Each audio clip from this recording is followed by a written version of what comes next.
मेरा नाम रविंद्र सिंह है और आप देख रहे हैं द स्टेट सेंटिनल। कल रात का वीडियो याद है आपको? मैंने आपसे कहा था कि national channel main stream media जो है वो भूमि तैयार कर रही है कि धर्मेंद्र प्रधान का इस्तीफा जल्दी हो जाएगा। अभी इस वीडियो को ऑन एयर हुए 12 घंटे से ज्यादा नहीं हुए होंगे।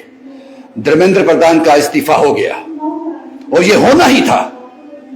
ये 20 से 25 दिन पहले हो जाना चाहिए था। ये सब कुछ नहीं होता। रात की वीडियो में मैंने आपको ये बताया था।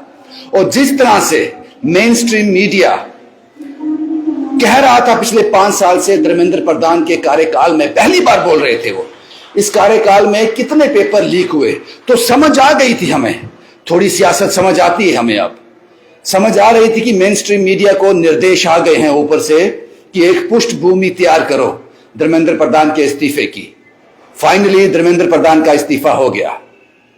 केंद्रीय शिक्षा मंत्री धर्मेंद्र प्रधान ने इस्तीफा दे दिया, नहीं उनको देना पड़ा।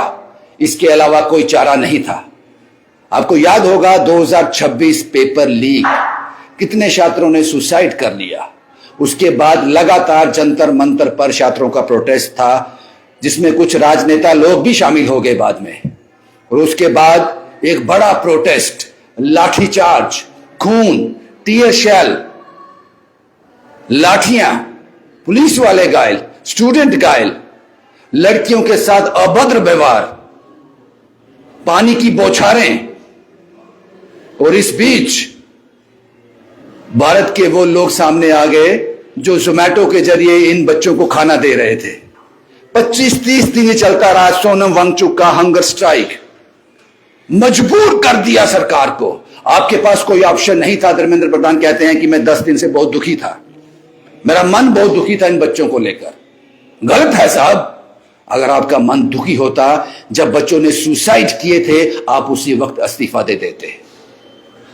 यह इस्तीफा आपने दिया नहीं, आपसे छीना गया है।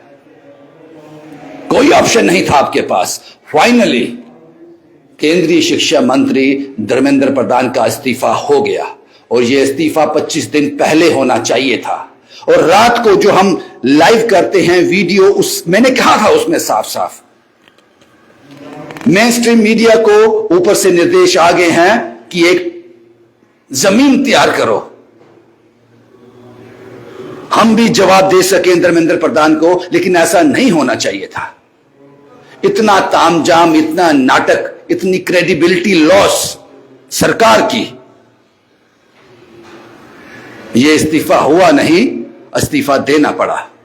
इसके बगैर कोई ऑप्शन नहीं था। हालांकि मुझे लगता है कि यह प्रोटेस्ट अब थम जाएगा, लेकिन कुछ शर्तें रखी हैं। अभी कुछ देर पहले एक मीटिंग हुई है सरकार के बीच, सीजेपी के बीच, कांग्रेस जनता पार्टी के बीच, उन छात्रों के बीच जिन जिन बच्चों पर एफआईआर हुआ है, जिन जिन बच्चों की मृत्यु हुई है, जिन्होंने सुसाइड किया है, उनके लिए कंपनसेशन मांग रहे हैं। मांगना भी चाहिए। और इस आंदोलन के दौरान जिन पर एफआईआर रजिस्टर किया गया है, वो एफआईआर वापस लेने की मांग की जा रही है, वो भी जायज है। ये मैस आप लोगों ने क्रिएट किया था। यही इस्तीफा आज से 25 दिन पहले हो जाता, 22 दिन पहले हो जाता, 20 दिन पहले हो जाता। खामोश रहना कमजोरी नहीं है साहब। सब्र का जब पैमाना छलकता है तो उसका हिसाब पूरा पूरा देना पड़ता है। समझ आ गई थी हमें कि जिस तरह से मेन स्ट्रीम मीडिया ने अपनी भाषा बदली थी, धर्मेंद्र प्रधान को अब वो विलन बता रहे थे, तो हमें समझ आ गया था इस्तीफा जल्दी हो जाएगा। फाइनली वो इस्तीफा हो गया। उम्मीद करता हूं वो बच्चे, मुबारक हो आपको। एक बार फिर से आपके लिए मैं क्लैप करता हूं। रात को भी किया था, एक बार फिर से मैं आपको लिए क्लैप करता हूं। Nothing is impossible. आपको एकता में रहना है, यूनिटी में रहना है, और आवाज सच की होनी चाहिए। आवाज सच की होनी चाहिए, इंसाफ की होनी चाहिए। जीत आपकी होगी। और यह साबित किया है जंतर मंतर के इस प्रोटेस्ट ने। फाइनली यह कहना गलत होगा कि केंद्रीय शिक्षा मंत्री धर्मेंद्र प्रधान ने इस्तीफा दे दिया। यह टोटली रॉन्ग है। मजबूरी में उनको इस्तीफा देना पड़ा, इसके बगैर उनके पास कोई चारा नहीं था, सरकार के पास कोई चारा नहीं था।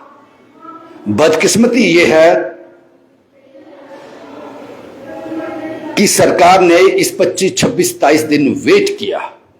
एक आदमी का 11 किलो वजन कम हो गया, कितने बच्चों ने सुसाइड कर लिया, कितने बच्चों के सिर खुल गए, कितनों का खून निकला, कितनों ने लाठियां खाई, जो महिला छात्र हैं उनके साथ अभद्र व्यवहार हुआ, कितने पुलिस वाले जख्मी हो गए। इस बात का अफसोस है, इतना सब कुछ होने के बाद आपका इस्तीफा हुआ, इसके मायने कुछ नहीं है, बस मायने ये हैं कि आपसे इस्तीफा छीन कर लिया गया है। शुभम कुमार के साथ Ravindra Singh, the state sentinel के लिए।